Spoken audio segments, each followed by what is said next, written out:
Olá pessoal, vamos continuar com a nossa aula de Química. Agora falando da classificação dos álcools, certo? Então a gente pode classificar os álcools de mais de uma maneira diferente. Primeiro, a gente pode classificá-los de acordo com o número de hidroxilas. Então aqui a gente tem um monoálcool, certo? No caso etanol, por quê? Porque só tem um OH. Nós temos um diálcool, quando tem 2 OH. Nós temos um triálcool, quando nós temos 3 OH. Então aqui nós temos o etileno glicol. Esse aqui é o álcool comum que a gente usa no dia a dia. Esse aqui é o etileno glicol, que é usado para a produção de polímeros e também como anticongelante da água. Por exemplo,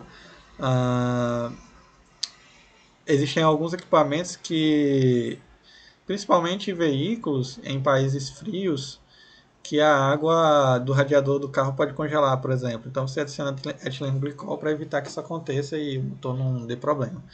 A glicerina é muito usada na perfumaria, confeitaria, produção de polímeros e até na nitroglicerina também, certo? Então a glicerina, por isso que é nitroglicerina, porque tem um grupo nitro, a gente vai aprender as funções nitrogenadas mais para frente, e aí o grupo nitro está ligado na molécula de glicerina. Então, além das classificações, podemos classificar de acordo com a hidroxila. Então, por exemplo, aqui nós temos um álcool primário, por quê? Porque este OH, deixa eu marcar, ele está ligado a um carbono primário, certo? Então, carbono primário gera um álcool primário. Carbono secundário, o que é um carbono secundário? Carbono que se liga a dois outros átomos de carbono. Gera um álcool secundário. E um carbono terciário, naturalmente, é aquele que se liga a três outros átomos de carbono, a gente viu isso no começo do ano, gera naturalmente um álcool terciário, certo? Então essa forma de classificação é bem simples, bem tranquila. É só observar a posição da hidroxila. Eu coloquei oxidrila ou hidroxila, tanto faz, dá no mesmo. Alguns livros eles tratam oxidrila, outros tratam hidroxila, então só para que vocês saibam que é a mesma coisa, mas você pode chamar de forma diferente. Ok? Com isso a gente termina a parte de álcool. Se tiver mais alguma dúvida ou mais alguma coisa, a gente pode ver depois. Aí agora a gente vai para a próxima função oxigenada, que são os fenóis. Os fenóis são compostos orgânicos que apresentam uma hidroxila ligada diretamente a um anel aromático. Então, ó, lembrem que isso aqui, ó, é um anel aromático, certo? Isso aqui também. São dois anéis condensados. E aí, se eu tiver essa hidroxila, esse OH ligado diretamente no aromático, eu tenho fenol.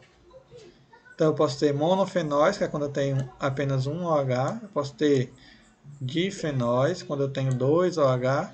Posso ter trifenóis, quando eu tenho 3 OH. Posso ter até mais fenóis. O importante é não confundir fenol com isso aqui, ó. Nem todos os compostos orgânicos com um ou mais OH ligados na cadeia carbônica fechada são fenóis, certo? Aqui eu tenho um exemplo de cadeia carbônica fechada, ó, que não é um anel aromático. Por quê? Porque eu não tenho... Deixa eu apagar isso aqui.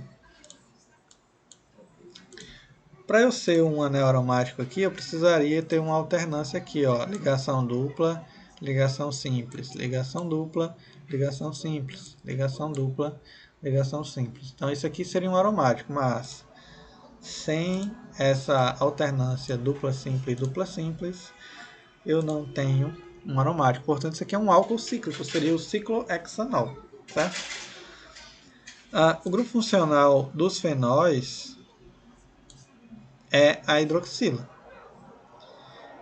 É o mesmo grupo dos álcools. A diferença é que nos álcools o OH deve estar ligado a um átomo de carbono saturado. O que é isso? Um átomo de carbono que não faz ligação dupla, certo? E nos fenóis, o OH deve estar ligado obrigatoriamente a um átomo do anel aromático, que é isso aqui, ó. Ó, veja que todos esses OH estão ligados ao aromático, portanto, esse grupo é um fenol, certo? A nomenclatura dos fenóis, de acordo com a IUPAC, termina com ol, bem parecido com álcool. Normalmente a gente chama os fenóis de fenol mesmo, não tem muita diferença, mas existem outras formas de classificar. Veja só, por exemplo, aqui, ó, esse é o mais simples de todos eles. A gente pode chamar de benzenol, hidroxibenzeno ou fenol. Quando eu tenho radicais ligados no anel aromático, eu preciso determinar a posição dele, certo? A numeração ela vai seguir obrigatoriamente a partir do OH, do carbono em que o OH está ligado. Então, aqui, ó, carbono de número 1, 2, 3, 4, 5, 6. No 1, eu tenho a posição do fenol, certo? E no 2, o radical. Então, eu posso escrever isso aqui, 1 hidroxi, 2 metilbenzeno, certo? Ou O-hidroxi tolueno. Ó, lembrem lá de orto, que a gente viu na aula de aromático, certo? Essa forma aqui não é muito comum. É mais comum usar isso aqui, ó. Hidroxi metilbenzeno, certo? Aqui, ó. 1, 2, 3, 4, 5, 6, 7, 8, certo? 1 hidroxi naftaleno, porque isso aqui é a molécula de naftaleno. A gente não vai ver muito casos dessa forma, não. São um pouco mais complicados e muito pouco comum. É mais comum casos assim e casos assim, certo? Então aqui, ó, por exemplo, benzeno 1, 2 diol. Por quê? Isso aqui é um anel benzeno. No carbono 1 e no carbono 2 eu tenho o OH, o ol, certo?